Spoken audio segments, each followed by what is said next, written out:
ये नहीं मैं सुनवा लग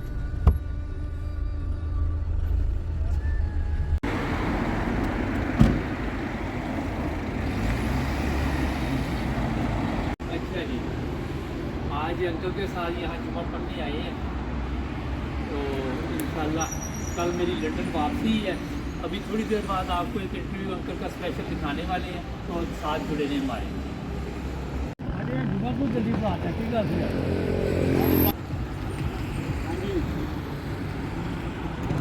जनाब, टैक्सी का इंतज़ार हो रहा है और अब देखते हैं कब मिलती है टैक्सी। फिर आपके साथ एक स्पेशल प्रोग्राम है थोड़ी देर के बाद अपना आगा साहब के साथ। अस्सलाम वालेकुम नाज़रीन, आज एक स्पेशल प्रोग्राम है आगा साहब के साथ। पहले तो और बातें होती रही, आज मैंने कहा क्योंकि इन्होंने दुनिया के मुख्तलिफ ममालिक में सैर की हुई है, क्यों नहीं इस मौजू पे बात की जाए। आज मोरक्को में ये प्रोग्राम हो रहा है। इसका मकसद ये था कि मोरक्को पर पाकिस्तान का बहुत बड़ा एहसान है, और वो कैसे हुआ ये आज आगा साहब हमें बताएंगे, क्योंकि इसमें आज आप देखते हैं कि मोरक्को की आज़ादी जो है, अगर आप हिस्ट्री पढ़ें इनकी तो आपको पाकिस्तान का नाम मिलता है। जी अस्सलाम वालेकुम आगा साहब। वालेकुम सलाम। आगा साहब क्या हाल है? अल्लाह का फजल, आप सुनाएं। अल्हम्दुलिल्लाह। आगा साहब ये बताइए कि कितने ममालिक की सैर आपने की? मैंने तकरीबन सारी दुनिया की सैर की है और 7 वंडर सब देखे हैं मैंने। अच्छा। दुनिया के सब वंडर देखे हुए मैंने, और ट्यूनिस, मोरक्को, इन जगहों पे मैं रहा हूँ पहले भी। अच्छा बहुत हुआ था। अच्छा, एक जो आज प्रोग्राम का मकसद था वो ये था कि मोरक्को जो आज लोग आज़ादी की ज़िंदगी यहाँ पे बसर कर रहे हैं, ये फ्रांस की कॉलोनी थी बकायदा तौर पे, जिस तरह हिंदुस्तान, पाकिस्तान ब्रिटिश कॉलोनी थी। हाँ जी, बिल्कुल बिल्कुल। और इसमें ये कहा जाता है कि पाकिस्तान का बड़ा अहम किरदार है। जी वो आज हमारे देखने वालों को आप ज़रा बताएंगे। जी, वो चौधरी ज़फ़रुल्लाह खान साहब पहले फॉरेन मिनिस्टर थे पाकिस्तान के। जी। वो यूएनओ में थे, तो उस वक़्त क्योंकि ये फ्रांस की कॉलोनी थी, इनका जो नुमाइंदा था वो स्पीच करना चाहता था कि हमें आज़ाद करें मोरक्को का। मोरक्को का। हाँ जी। 1952 में। जी। तो उन्होंने कहा कि नहीं, तुम्हें कोई हक़ नहीं है बोलने का, क्योंकि तुम फ्रांस की कॉलोनी हो। सर ज़फ़रुल्लाह खान वहाँ मौजूद थे, उनको ये बात पसंद नहीं आई कि एक मुसलमान के साथ किस तरह सलूक कर रहे हैं ये लोग। तो चौधरी साहब ने उनको बुलाया अपने पास, और रात को उनको पाकिस्तानी पासपोर्ट इशू किया गया और कहा कि सुबह आप पाकिस्तान के फ्लैट से खड़े होकर बात करें। अच्छा। तो चौधरी साहब ने, उन्होंने उनके जो उनके जो अहमद बिल फराज जो थे, बिल फरेज पहले फॉरेन मिनिस्टर थे इस मुल्क के, उन्होंने दोबारा स्पीच की तो मुल्क आज़ाद हो गया। अच्छा। तो उसके बाद 1956 से इनको आज़ादी मिली। तो उसके बाद वो जो फॉरेन मिनिस्टर बन गए, उन्होंने अपने ऑफिस में पाकिस्तानी पासपोर्ट की तस्वीर पासपोर्ट रखा होता था, और वो सब आने वालों को बताते थे कि सर ज़फ़रुल्लाह खान ने और ये पाकिस्तानी पासपोर्ट ने हमें आज़ाद करवाया है। वाह। तो बड़ी, जब तक वो ज़िंदा रहे वो बताते रहे। तो इस मुल्क को, पाकिस्तान का बहुत बड़ा किरदार है इसमें, इनको आज़ाद करवाने में। अच्छा, आज अगर इस मुल्क की बात की जाए, मैंने पिछले प्रोग्राम में भी आपको ये पूछा था जी कि यहाँ पे बादशाही निज़ाम है, मगर बादशाह ने अपनी आवाम को बड़े अच्छे तरीके से रखा हुआ है। जी जी, बिल्कुल हर चीज़ यहाँ पे मिलती है और सस्ती है। सच्ची। जी हाँ, जी हाँ। अच्छा, एक चीज़ बताइए, क्या वजह हुई कि ये तमाम ममालिक आगे निकल गए मगर हमारा जो पाकिस्तान है वो वहीं का वहीं रहा? क्योंकि पाकिस्तान की सियासत, आप अयूब खान के ज़माने तक आपका मुल्क A1 था। अच्छा। पाकिस्तान के, और अयूब खान की भी बड़ी इज्जत थी दुनिया में। उसके बाद जब आपकी दूसरी गवर्नमेंटें आई हैं, प्राइवेट लोग आए हैं, तो आपको पता ही है भुट्टो साहब ने, इन्होंने जो किया है तो अच्छा नहीं किया। मुल्क के साथ बहुत ही ज़्यादती हो रही है आपके मुल्क की। महंगाई इतनी ज़्यादा है, करप्शन बहुत ज़्यादा है, और रूल एंड रेगुलेशन ख़त्म हो चुका हुआ है पाकिस्तान में। अल्लाह ही हाफ़िज़ है उनका, तो कुछ सही नहीं है। मैं टूनेशिया भी गया, वहाँ के जो प्रेसिडेंट थे उन्होंने कहा कि ज़फ़रुल्लाह खान ने हमें आज़ाद करवाया है, और वहाँ वो बच्चों के नाम भी ज़फ़रुल्लाह रखते हैं। यहाँ पे मोरक्को पे भी बच्चों के नाम ज़फ़रुल्लाह रखते हैं ये लोग। तो पाकिस्तान के तो मैं समझता हूँ अल्लाह ही हाफ़िज़ है, कोई अच्छा हालात नज़र नहीं आ रहे, पता नहीं अल्लाह ताला फजल फरमाए, नज़र नहीं आ रहे मुझे कुछ। अच्छा, चौधरी ज़फ़रुल्लाह खान साहब का बड़ा नाम है, मैंने जर्मनी में भी मुख्तलिफ जी। लोगों के साथ प्रोग्राम किए। जी जी उनका एक मकाम था, वो जो यूएनओ की अदालत जी। थी, वहाँ के वो वो- जज भी थे, और उसके अलावा भी उनकी बेशुमार ऐसी मैं- चीज़ें हैं, फ़लस्तीन के बारे में भी बिल्कुल, है मैं- और भी चीज़ें हैं। जी जी जी जी उसके बाद किसी वज़ीर ख़ारजा का नाम पाकिस्तान का जो भी है लिया नहीं जा रहा। नहीं लिया जाएगा भी नहीं। अच्छा। ज़फ़रुल्लाह खान आज तक दुनिया में पहले मुसलमान हैं जिन्होंने 2 जॉबें की हैं, आज तक कोई नहीं कर सका वो जॉब। हाँ हाँ। एक तो वो जज थे इंटरनेशनल कोर्ट ऑफ जस्टिस के, अच्छा। फिर वो प्रेसिडेंट थे यूनाइटेड वहाँ पे हॉलैंड में, जज इंटरनेशनल कोर्ट ऑफ जस्टिस के प्रेसिडेंट थे, जी फिर यूएनओ में वो सेक्रेटरी थे। जी। आज तक ये जॉबें कोई नहीं कर सका, 2 जॉबें आज तक कोई नहीं कर सका।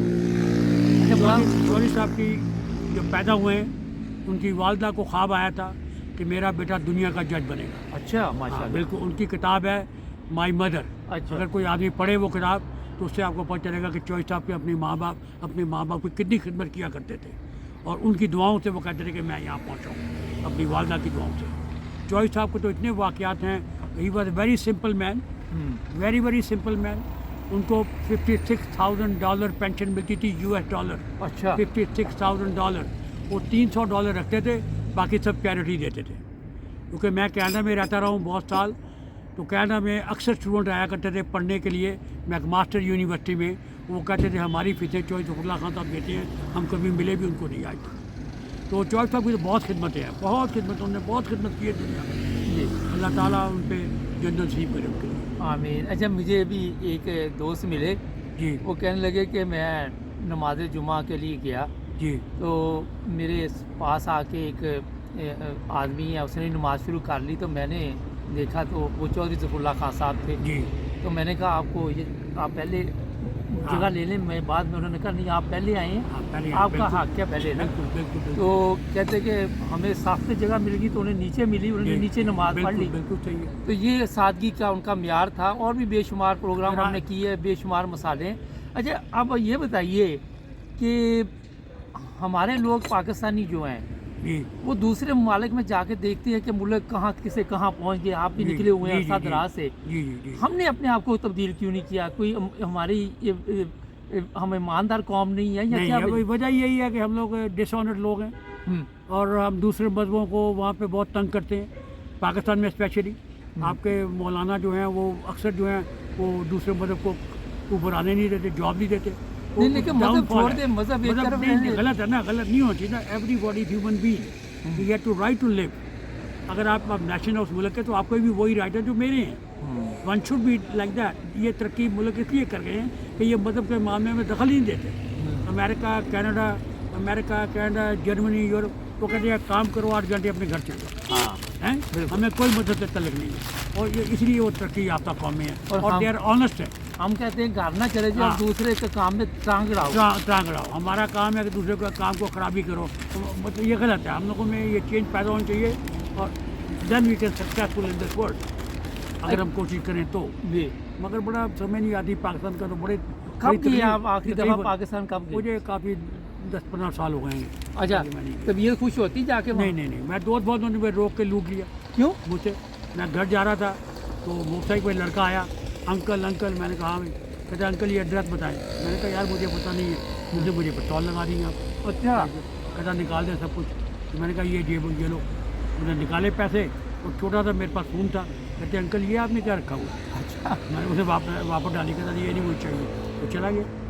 वहाँ तो आप सेफ नहीं है बिल्कुल। वहाँ तो बहुत नहीं तो हालात फ़ोन क्यों वापस रख दिया? रख दिया कि ये कोई फ़ोन नहीं है, ये कोई वैल्यू नहीं है इसकी। अच्छा, उसकी इंसल्ट हो रही है। इंसल्ट हो रही थी, ये फ़ोन भी लेना उसकी इंसल्ट थी। देखो, चोरों का भी एक म्यार है हमारे मुल्क का। हमारे चोरों का ही म्यार, आपकी बात ठीक है। अब फकीरों क्या का करें? म्यार है। फकीरों का म्यार है, यार मुझे राइट। याद है जी। 96 में मैं पाकिस्तान गया, तो वो मैंने कहा मेरे पास टूटे पैसे नहीं, फकीर को कहा। हाँ। कहता हम डॉलर यूरो भी मारक होते थे, कहता हम मारक भी ले लेते हैं। ये तो सहूलत है आपके लिए। बहुत ही बुरा हाल है। अल्लाह ही फजल करे, नज़र नहीं आ रहा। खुदा ही को फजल करे कि चेंज आए इस मुल्क पे। मुल्क बड़ा अच्छा है, एवरीथिंग इज़ देयर है, मगर अब क्या किया जाए। कुछ नहीं अच्छा, आप समझते हैं सियासतदानों का कसूर है क्या? चाचा और किसका कसूर? पब्लिक भी सारी ख़राब हो गई हुई है। आपके मुल्क में इतनी बेहयाई हो गई है, कभी होती नहीं थी। इतनी अच्छा मुल्क था आपका, हर चीज़ अच्छी थी, ऑनेस्टी थी। अब ऑनेस्टी रही नहीं, बगैर रिश्वत के काम ही कोई नहीं होता उस मुल्क में। वो क्लर्क हो और बड़ा अफसर हो, एवरीबॉडी। अच्छा, आप कनाडा में रहते हैं, वो तो वज़ीर आज़म बड़ा सादा तबीयत का है आपका सब लोग कनाडा। वहाँ पे सारे वहाँ पे ऐसे ही हैं। वो तो सड़कों पे घूमता रहता है हाँ, जस्टिन ट्रूडो। तो हमारे हमारे तो सवाल ही पता है, आपके तो 50 बॉडीगार्ड होंगे अच्छा, ये तमाम मुसलमान ममालिक में सब मसला है। मुल्क में। हाँ, मुसलमान सब मुल्कों में यही हाल है।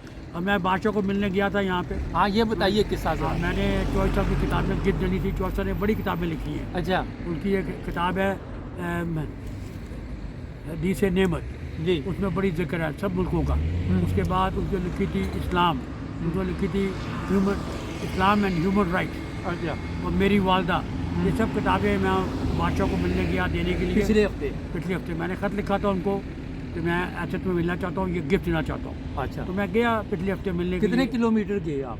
मैं 3-4 घंटे की ड्राइव थी। अच्छा, फिर वहाँ गया तो वहाँ पे बादशाह इतना- से मुलाकात हुई? नहीं हो सकी, नहीं हो तो मिल ही सकते, किसी को भी नहीं मिल सकते वहाँ पे। इतनी सिक्योरिटी है और इतने है कि मैं 10 आदमियों को मिलाऊँ और वो फिर भी मुझे कह लगे आपकी किताबें हमें दे दें। उनका सेक्रेटरी कह लगा किताबें मुझे दे दें, हम लोग बादशाह को प्रेजेंट कर देंगे। अच्छा, तो मैंने कहा ठीक है।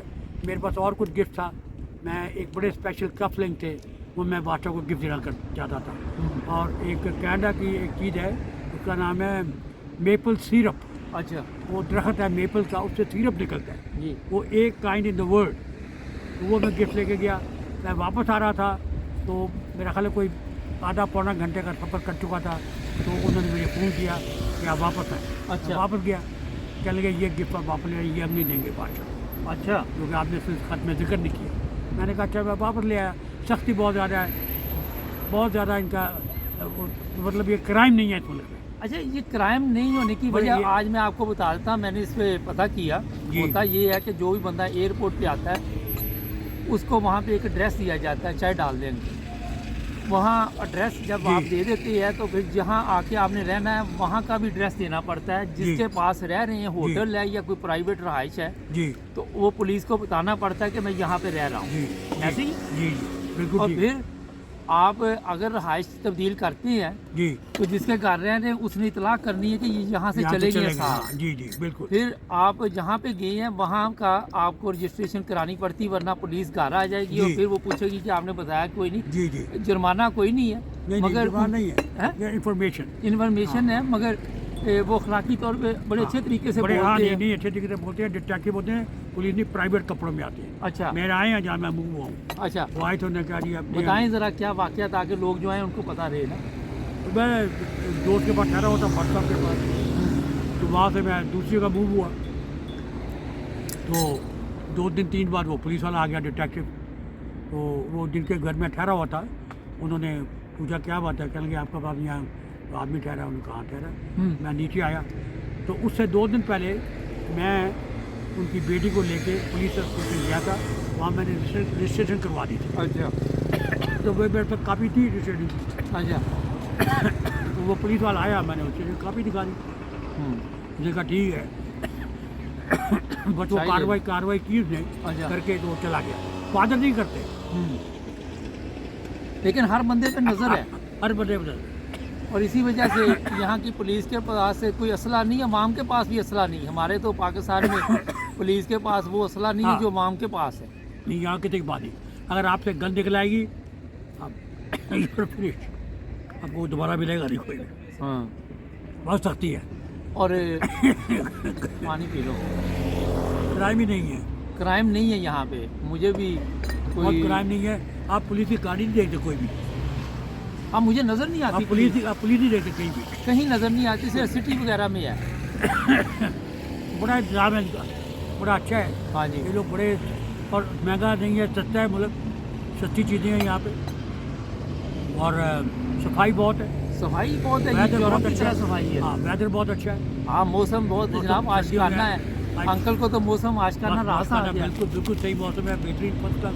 ले ले खाएं। ये भी खाता हूँ। अच्छा, ये चीज़ें इसलिए आपको बता रहे हैं कि पाकिस्तान के जो अजीम रहनुमा थे उनकी वजह से दूसरे मुल्क आगे निकल गए जी, और हमारा मुल्क वहीं का वहीं। वहीं का आप देखिए और नीचे चला गया, वहीं का नहीं है, और नीचे चला गया। आप आप बांग्लादेश को देखें, आप बिल्कुल आपके बाद में आज़ाद हुआ है, कहाँ पहुँच गया वो। ये बात शर्म आपकी आई- दुरुस्त है आपको शर्म आएंगे, कि शर्म हम आनी चाहिए। पीछे जा रहे हैं। हाँ बिल्कुल। और ये देखो जिनके लिए हमारे रहनुमाओं ने रहनुमा ने कुर्बानियां दी, कुर्बानी दी है। पासपोर्ट इशू कर दिए हाँ, और उस देखो पासपोर्ट की हमारे- वजह से आज ये लोग आज़ादी की ज़िंदगी गुजार रहे हैं और हम आज भी गुलाम हैं। हम आप हम वडेरों के गुलाम हैं, हम जगीरदारों के गुलाम। गुलाम हैं, हम कौमों के गुलाम हैं, हम बड़ी ताकतों के गुलाम हैं। बिल्कुल। उसके अलावा आप देख ले सियासतदानों के गुलाम हैं। बिल्कुल अगर बेनज़ीर मरेगी तो उसका बेटा चाहे वो निकम्मा ही हो, कमाई हो, वो हमारा सरबराह होगा। अगर नवाज शरीफ बूढ़ा हो जाएगा तो उसकी बेटी जो है वो आके हमारे सर पर बैठ सब लोग जाएगी। गरीब लोग थे। फजल रहमान है, उसका बेटा आ जाएगा। ये नस्ल दर नस्ल जो है हमारे ऊपर गवर्नमेंट करते चले जाएंगे। क्यों जी? बिल्कुल। आप देखिए ये लोग कौन थे, सब ये लोग सब गरीब हैं। हाँ ये जितने भी थे, ये आपके नवाज शरीफ वगैरह, ये बीडर रोल लाहौर में रहते थे, बीडर रोल लाहौर में रहते थे, और ये लोग गरीब थे। इनको अमीर मोहम्मद खान, इनके बाप को ठेका दिया उसने। हाँ। अमीर मोहम्मद खान ने इनको लगाया। इसके बाद इसके बाप के पास पैसे भी थे कि सामान खरीद सके। अमीर मोहम्मद खान ने इनको पैसे भी दिए कि जाओ सामान लाओ। तो ये लोग तो, ये जो आपका है इमरान खान, ये ख़ानदानी अमीर आदमी है। पीछे से ये लोग पढ़े लिखे हैं, मैं इनके ख़ानदान को जानता अच्छा, एक बड़ा आजकल इशू चला हुआ है, ये बढ़िया लड़कियों के साथ ऑडियो शोडियो चल रही है, इमरान खान की भी और ये मरियम की भी। ये ऑडियो गंदी वीडियो यही रह गया हमारे पास। हूँ। और यही रह गया। ये अब देखो, जो आदमी क्यों डिग करते हो, हाँ जी किसी के वाक़या डिग नहीं करनी चाहिए। बिल्कुल। अगर आदमी अच्छा है तो you should thankful to him. अच्छा, ये यूरोपियन भी ऐसे करते हैं कनाडा में, वीडियो बना ली, ऑडियो बना ली। नो, ऐसा तो कभी सुना ही नहीं हमने वहाँ पे। ये मुसलमान हमारा सिर्फ- मुल्क है सिर्फ पाकिस्तान, पाकिस्तान। और कोई काम मुसलमान कोई काम मुसलमानों का काम ही नहीं है, सिर्फ नाम ही इस्लाम का है, काम है ही कोई नहीं। तो जो गलत है। आपका दिल चाहता है कभी पाकिस्तान जाने की? नहीं, आप मैं तो यहीं रहूँगा मराको में, रेस्ट ऑफ माई लाइफ। अच्छा, इंशाल्लाह। आप पाकिस्तान को कितने नंबर देते हैं कि जो तरक्की की है 100 में से? तरक्की की नहीं, तरक्की की कहाँ पे तरक्की, वो तरक्की बताए की कौन सी तरक्की अच्छा, की? मोरक्को को कितने नंबर देते हैं? मराको का मुझे इतना इलम नहीं है, तो नहीं, लेकिन आप ये माहौल देख के हाँ, तो, माहौल देखकर मैं कहता हूँ नंबर 1, जस्ट लाइक कैनेडा, उस लिहाज से। लेकिन सफाई के लिहाज से सफाई मैंने, सफाई के भी, ऑनेस्टी के लिहाज से भी ये भी ठीक है, हाँ उस इतने बुरे नहीं है ये, जितने पाकिस्तान में बुरे। वहाँ तो हर आदमी काट रहा है, भाई भाई को काट रहा है, उसको स्पेयर ही नहीं करता। पता नहीं अच्छा, क्यों? एक चीज़ मैं बताऊं अपने नाजरीन को कि आज हम 3 दोस्त थे, ये अपने एक और दोस्त भी हमारे साथ, तो वो टैक्सी लेनी थी। यहाँ 3 लोग, आप जो छोटी टैक्सी है सगीरा, उसमें एक बड़ी कबीरा, जो छोटी टैक्सी है उसमें 3 लोग बैठ सकते हैं। अब होता ये है कि अगर वो चाहे तो 4-5 भी बैठा सकता है, मगर कानून ने इन्हें हाँ, कहा नहीं, हुआ कि कानून बोल 3, सकता है। तो हाँ, कानून के मुताबिक चलते हैं। जी जी हमारी तरह नहीं है वहाँ पे ये चीज़ें, इसलिए आपको जी, जी, बताते जी, हैं जी, जी। कि हमें भी सीखना चाहिए। सीखना हम चाहिए। नहीं चाहते कि हमारे मुल्क की कोई इंसल्ट हो, जी, मगर इज्जत इंसान जो है वो जी। जो बनाने चाहते, जिस तरह इन ममालिक ने बनाई, यूरोप ने बनाई, हाँ जी, तो वो फिर बताना नहीं पड़ता कि हमारी इज्जत की जाए, लोग खुद ब खुद करते इज्जत, जी जी ये ऐलान नहीं करना पड़ता। क्यों जी? जी जी, बिल्कुल ठीक है। अच्छा, और कोई बातचीत करनी चाहिए, क्योंकि सुबह मैं वापस चला जाऊंगा, मगर बड़ी मेहरबानी ये आपकी, इधर ही आपने- अपने मैं आगा यही तो- साहब, तो आगा साहब तो ऐसे ही है, वो जैसे फिल्म नहीं, मैं पंजाब नहीं जाऊंगी, वो वाला हिसाब बना हुआ कि मैं यहीं रहूंगी। बेहतरीन जगह जी, यहाँ मैं तो कह रहा हूँ, जो बुजुर्ग आदमी है, ये देखिए, ये यूरोप में कोई जो रहते शाम हैं का उनको- वक्त है, 4:15 हुए हैं यहाँ पे, जी जी तो मौसम ज़बरदस्त है, धूप निकली हुई धूप है, निकली ये है, कॉफ़ी खस्ता शॉप पे बैठे हुए हैं। जी जी आज जुमा था, नमाज पढ़ी है, फिर आगा साहब के साथ इनके मोहल्ले में आए हैं। यहाँ आगा साहब का मैंने कहा एक प्रोग्राम भी कर लेते हैं और बड़ी साथ मेहरबानी। गपशप भी लगा लेते हैं। साथ ये सर ज़फ़रुल्लाह खान साहब के बारे में आपको ये मालूमात देनी थी हाँ जी। कि सर ज़फ़रुल्लाह खान एक- साहब को लोग किस तरह याद एक करते हैं। छोटी बात याद आ गई अभी। जी सैयदुल्लाह खान साहब प्रेसिडेंटों को, क्वीन को जिस वक्त चाय मिल सकते थे। हाँ मलका को जब मिलने गए हैं लंदन, तो मलका मिली उनको, तो चॉइसर ने कहा उसे कि मैं जा रहा हूँ। देखा क्यों? एक बात है कि जब आप इन लोगों को मिलते हैं, बड़े लोगों को, आँख से आँख बात के करते हैं, कभी इधर उधर नहीं देखते, कभी घड़ी नहीं देखते हाँ जी। कि टाइम क्या हुआ है। तो चॉइसर ने कहा कि मैं जा रहा हूँ। उसने कहा कहाँ जा रहे हो? उन्होंने कहा कि मैं एक और हस्ती को मिलना जो तुझसे ही बड़ी है। तो उसको बड़ी परेशानी हुई कि मैं मलका हूँ, मुझे ये क्या कह रहे हैं। उन्होंने कहा मेरा नमाज का टाइम हो गया है, मैंने नमाज़ पढ़नी है, तो मैं जा रहा हूँ। तो वो चले गए। तो उस वक्त जब सेक्रेटरी को बुलाया, उसने कहा जानवर ला कर रखो यहाँ पे, अगर ये फिर कभी आए तो जानवर बचो ऊँचा कहीं नमाज पढ़े। ग्रेट मैन, कौन आदमी ऐसे कर सकता है। बिल्कुल तो अल्लाह ताला ने चौधरी साहब को बड़ी इज्जत दी हुई थी। बिल्कुल जी। आज देखे फ़लस्तीन का हाँ। देख ले, को आप देख ये ले। जहाँ पे बैठे हुए यहाँ यहाँ का देख देख ले। ले, पाकिस्तान का उस वक्त मकाम हाँ, देख ले देख दुनिया में। एक और बात याद आ गई। अच्छा, पाकिस्तान का नाम लिया आपने। कायद आज़म साहब, ये रसूलुल्लाह खान साहब भोपाल जगह है इंडिया में, जी भोपाल, भोपाल। वहाँ पे ये थे, अच्छा उसके किंग के पास काम करते थे। कायद आज़म ने अपनी कैबिनेट से कहा कि रसूलुल्लाह किधर है। जी उन्होंने कहा जी वो तो वहाँ पे। उन्होंने खुद कॉन्टैक्ट किया, कायद आज़म ने उन्होंने कहा तो आओ। जी ये आए। उन्होंने कहा कौन सी जॉब। उन्होंने कहा जो आप कहेंगे मैं वो करूँ। चौधरी ने कायद आज़म से कहा जो आप कहेंगे। उन्होंने कहा मैं चाहता हूँ कि तुम फॉरेन मिनिस्टर बनो। उन्होंने कहा ठीक है, वो फॉरेन मिनिस्टर बन गए। अब वो कभी कहाँ जा रहे हैं, कभी कहाँ जा रहे हैं। नादरुद्दीन, लियाकत अली खान, ये सब बैठे हुए थे। इन्होंने कहा कायद आज़म साहब से कि जब देखो तो रसूलुल्लाह खान यहाँ नहीं होता है। जी कायद को गुस्सा आ गया। उन्होंने कहा you and you and you lick my shoes, हाँ कि तुमने मेरी मिन्नतें की जो आपके लिए, मैंने उसे बुलाया था। इतनी इज्जत दी उन्होंने कायद आज़म साहब ने। उन्होंने कहा तुम सब ने मेरी मिन्नतें की हैं, उसको मैंने बुलाया था कि ही द ग्रेटेस्ट। तो वो कितनी बड़ी ऑनर थी और बड़ा मकाम था, बड़ा उसमें तो मकाम था। पाकिस्तान की बड़ी इज्जत थी। बड़ी इज्जत थी। आपको किसी मुल्क में जाने के लिए वीज़ा नहीं लेना हाँ, पड़ता था। बिल्कुल, बिल्कुल। आज कोई मुल्क वीज़ा ही नहीं देता। देता है तो पासे को वीज़ा ही कोई देता। मैं वो सोशल मीडिया पे देख रहा होता हूँ, अगर जनाब आपने मिस्र जाना है तो हमारे साथ रब्ता करें, तुर्की जाना हाँ, हमारे साथ जी, जी। रब्ता तो यार ये मुल्क है, ये आपके पास कनाडा का पासपोर्ट है, आपको हाँ। कभी वीज़े की फिक्र ही नहीं होगी। फिक्र ही कोई नहीं। चले जी, जान हो गई है। हमारे चैनल को सब्सक्राइब करें। बहुत जुड़े बहुत रहें थैंक यू वेरी मच। कोई गलती हुई तो माफ़ी दीजिएगा। इंशाल्लाह फिर कभी मुलाकात होगी। ओके जी, अल्लाह हाफ़िज़। Thank you very much. अल्लाह हाफ़िज़।